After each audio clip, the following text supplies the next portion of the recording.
My name is Jordan Nephi Scott. I will be presenting my research from my paper, To Play or Not to Play, the motivation behind learning to play the piano.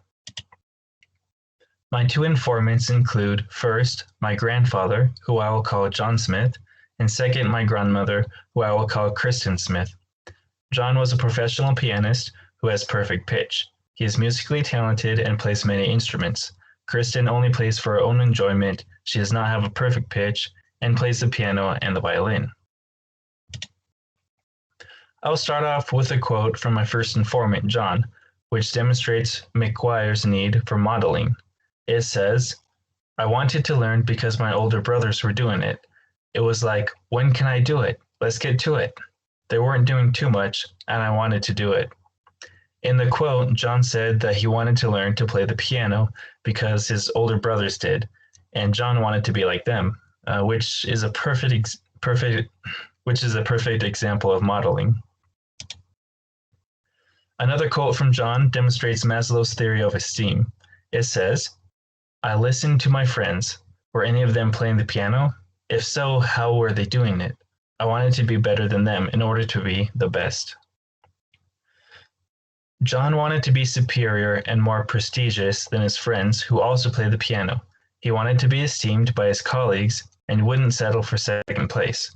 His attitude exemplifies Maslow's theory of esteem.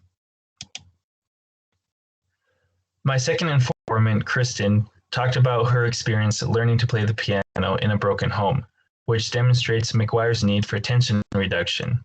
She said, "Part of what gave me a good head as a child was piano and violin playing. It helped me be in the right frame of mind to make good decisions. However, I did decide a lot of things early on, primarily due to the fact that my mom and dad never had a good marriage. Everything was fiery." End quote. Kristen lived in a stressful home environment and saw piano learning as a means to reduce tension, aligning with McGuire's need for tension reduction. Kristen also aligns with McGuire's teleological need. A quote of hers shows this, which says, quote, "The piano is like a road guide. Learning to play any instrument, if you put your heart into it, can bring structure into your life so you're not flying off the handle on some whim. You have a direction and a place to go." Kristen, through piano playing, found direction for her future, which moved her forward and toward her desired outcome, thus fulfilling her teleological need. In conclusion, the theories used include McGuire's need for modeling, Maslow's theory of esteem, McGuire's need for tension reduction, and McGuire's teleological need. So learning to play the piano fulfilled one informant's need for modeling and was a source of esteem, and for the other informant it helped reduce tension and gave direction.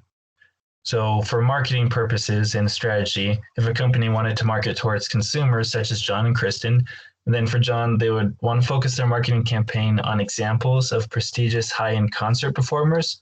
And for Kristen, they'd want to focus more on like a happy family gathered in a living room around a basic piano with someone smiling while playing it. So every consumer is different, but by understanding a few of them in a more deep and meaningful way, we can learn new ways to market towards our desired consumers. Thank you.